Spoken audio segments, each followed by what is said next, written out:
Today we are going to make large elevators with custom shapes and multiple floors. Let's start with an example of a typical use, which is secret base entrances. I used an old pirate's trick where I hid the actual secret base beneath another one, so that people who happen to see me enter think they've already found everything, while in fact you still need to take a book from this shelf and put it in here. We can go back to the library or the village. Let's go back to the village.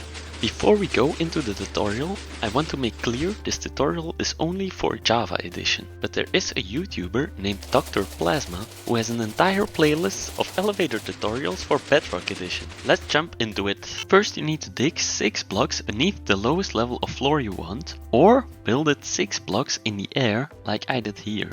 Now you need to puzzle. Make shapes of up to 4 blocks from honey and slime blocks beneath the floor. Each shape must touch the side with at least 1 block. We do this to work around the push limit of pistons, since honey and slime blocks don't stick together, which means we can power each shape with a separate flying machine. The floor will move as a whole as long as we activate them all at once. Now it's time to build the flying machines. I place redstone dust under the block of each shape that touches the side. Then I make the first flying machine by placing a temporary block on top of the dust, followed by an upwards facing piston and honey blocks. Then an observer followed by a downward facing piston and 2 more honey blocks followed by a non-sticky block like obsidian. Then I start building the next one using slime blocks instead, because it's beneath a shape made of slime blocks. You'll probably think the next flying machine needs to be next to it, but we can't do that because the upwards facing part of a flying machine can't be directly next to the downwards facing part of another one. That's why we leave an opening before building the next one. The other side is exactly the opposite, so I'll speed it up.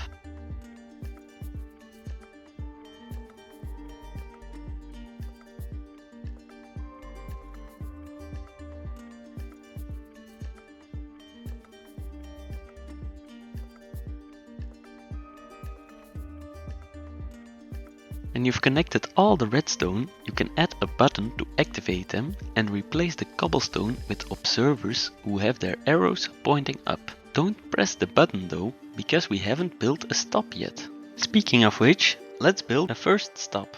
I built up a bit using obsidian, but there are other block options on which I talk about at the end of this video in the shaft block section. So if you want to use other blocks, go watch that part first. Once I reach the desired floor height, I make an opening of 3 blocks because that's where we'll need to build our break. We'll have to place powered shaft blocks next to the blocks of the upwards facing pistons. Just like we did at the bottom, it's important we power all of these shaft blocks on the same redstone tick.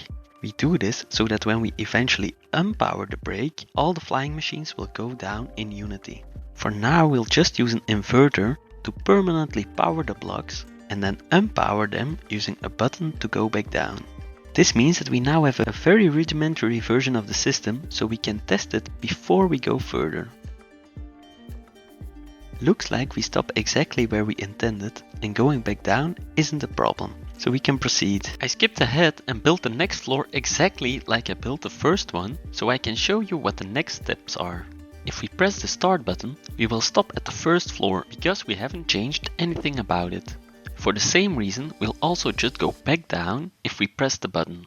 You see, we need to unpower the brakes of the first floor before we come there if you want to go further up.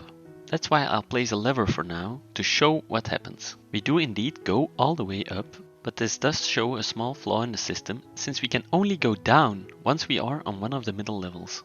Now I'll use the lever to turn the first brakes back on to show that even though we can only go down, that doesn't mean we can't stop somewhere in the middle. Another disclaimer though is that when you do this, the floor will be 1 block higher than you would end up in the other direction. This is fixable, but a little too advanced for this video and not really a problem in my opinion. Of course you'll want to have some sort of panel to control the elevator like I already built here. Both buttons need to activate the bottom redstone because we need to go up, so we'll start with that.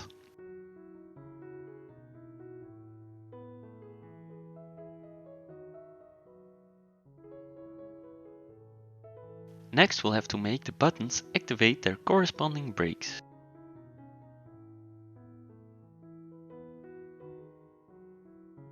We'll start with the first floor. First I built a T flip-flop using 3 droppers and a hopper, which will cycle one item to convert the button signal into a lever one. Now we just need to bring the comparator signal over to the brakes. I used the piston and slime block method for the vertical redstone, but if you're in survival, you might want to use a more resource-friendly method.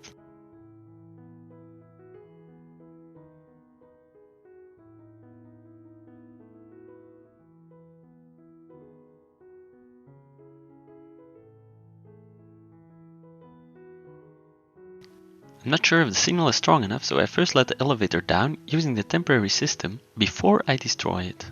Looks like I made the right choice because I should have placed my repeater a bit closer to the obsidian. Please note that I once again made sure all obsidian will be unpowered at once. Because I left the T flip-flop in the wrong state, I take out the item from one dropper and put it in the other one. Now it should work, so let's test it again. Of course we haven't made the button to go back down yet, so you'll have to go back down to press the button again to return the elevator.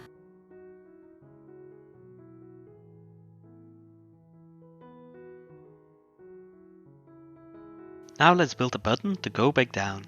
Since this is a middle floor, we will only make downwards buttons, which in this case is only one button because we can only go down one more level. It just needs to activate the T flip-flop, so I do exactly that. Of course you don't have to use slime blocks here for the vertical redstone. Let's test it once more. Next we'll make the button to go to the second floor. I make another T flip-flop that's a bit flipped since I want to use the piston slime block method again, which means that they can be next to each other. Now I just bring the signal all the way to the second floor. A piston can only push 12 blocks, so I need a second one to reach the top.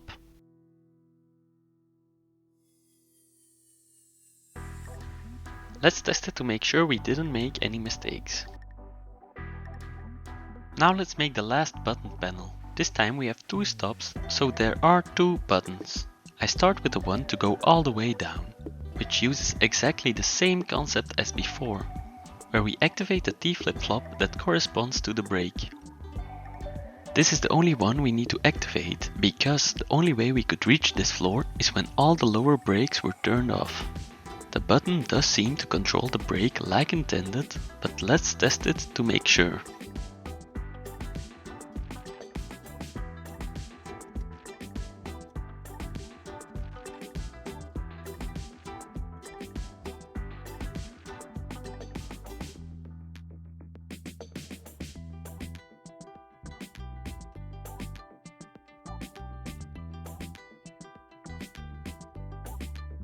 It works, so now we'll make the button to stop at the first level. Like I just said, we know that those brakes are turned off when we are where we are, so we need to activate that T flip-flop.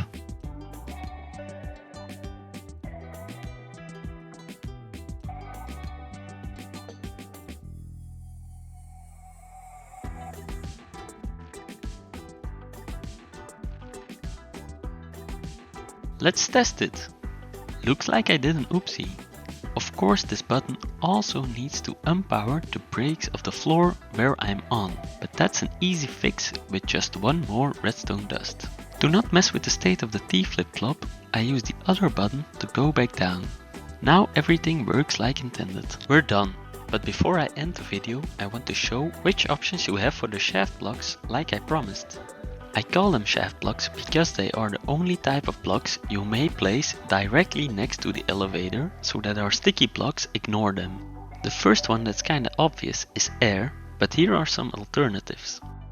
Obsidian, glazed terracotta, storage units including all furnace types, beehives and jukeboxes.